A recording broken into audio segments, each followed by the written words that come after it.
السلام علیکم ورحمۃ اللہ وبرکاتہ۔ اعوذ باللہ من الشیطان الرجیم۔ بسم اللہ الرحمن الرحیم۔ رب زدنی علما۔ آج ہم زکریا علیہ السلام کے بارے میں جانتے ہیں۔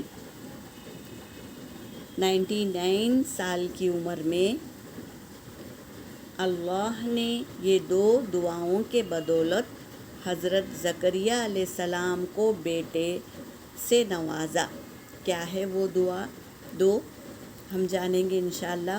زکریا علیہ السلام سے اللہ تبارک تعالیٰ نے مریم علیہ السلام کی کفالت کروائی۔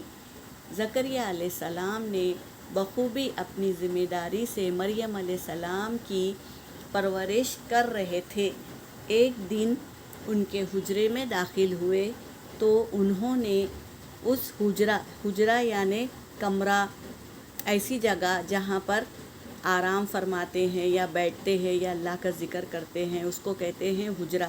تو وہاں پر بے موسم پھل تازے رکھے ہوئے تھے۔ زکریا علیہ السلام نے مریم علیہ السلام سے پوچھا کہ اے مریم، یہ کہاں سے آئے؟ پھل یہ کہاں سے آئے؟ تو مریم علیہ السلام نے کہا کہ یہ میرے اللہ نے مجھے دیا ہے۔ تو زکریا علیہ السلام کو یہ دیکھ کر ان کے دل میں ایک تمنا جاگی کہ میں بھی اللہ سے مانگ لوں۔ میں بوڑھا ہوا جا رہا ہوں اور میری اولاد نہیں ہے، اور جو میں نے علم سیکھا ہوں وہ علم، میں مر جاؤں تو وہ علم بھی دفن ہو جائے گا۔ تو ان کے دل میں ایک تمنا جاگی اور انہوں نے اس یقین سے کہ اللہ بے موسم کے پھل دے سکتا ہے تو مجھ جیسے انسان کو اولاد کیوں نہیں دے سکتا، تو اللہ سے دعا زکریا یعنی زکریا علیہ السلام نے پکارا اور کہا قال ربی، اے میرے رب، حبلی، مجھے عطا کر، من الصالحین، صالحین اولاد میں سے عطا کر۔ دوسری دعا یہ ہے ربی لا تذرنی، اے میرے رب تذرنی فردوں، مجھے اکیلا تنہا نہ چھوڑنا، وانت خیر الوارثین، اور تو سب سے بہترین وارث دینے والوں میں سے ہے۔ کیسا یقین تھا ہمارے زکریا علیہ السلام کا، اللہ سے مانگا، اللہ نے بھی اولاد نوازی یعنی بیٹا دیا۔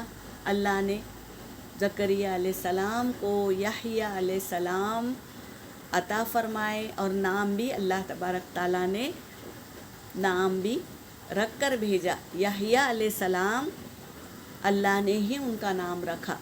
تو زکریا علیہ السلام کی یہ دعا ہے، تو جس کو بھی بے اولاد ہے وہ یا اپنا علم بڑھاپے کو پہنچ گئے اور اپنا علم قبر میں دفن ہونے کا ڈر ہے، تو وہ ایسے دعا کرے تاکہ ہمارے شاگرد جو سیکھنے والے ہیں وہ ہمارے علم کو سیکھے اور لوگوں میں تقسیم کرے علم۔ ہمارا علم قبر میں دفن نہیں ہوگا، بلکہ ہمارے طالبہ، ہمارے سیکھنے والے شاگرد علم کو پھیلائیں گے۔ اگر ہم یہ دعا پڑھتے ہوئے علم سکھائیں گے تو انشاءاللہ اپنے عمل میں لائیے یہ دعا اور پڑھیے تاکہ ہم بھی خود اللہ کے راستے میں نکلیں اور ہمارے شاگرد بھی نکلے۔ یہ اللہ کی طرف سے ہمارے لیے نعمت ہے، تو ہم اس کو ضرور پڑھیں گے اور علم میں اضافہ عطا فرمائیں گے۔ اللہ تبارک تعالیٰ ضرور فرمائیں گے۔ اللہ تبارک تعالیٰ سب کو دیتے ہیں تو ہمیں بھی دیں گے انشاءاللہ۔ یہاں پر میرا سبق ہو گیا۔ وآخر دعوانا ان الحمد للہ رب العالمین۔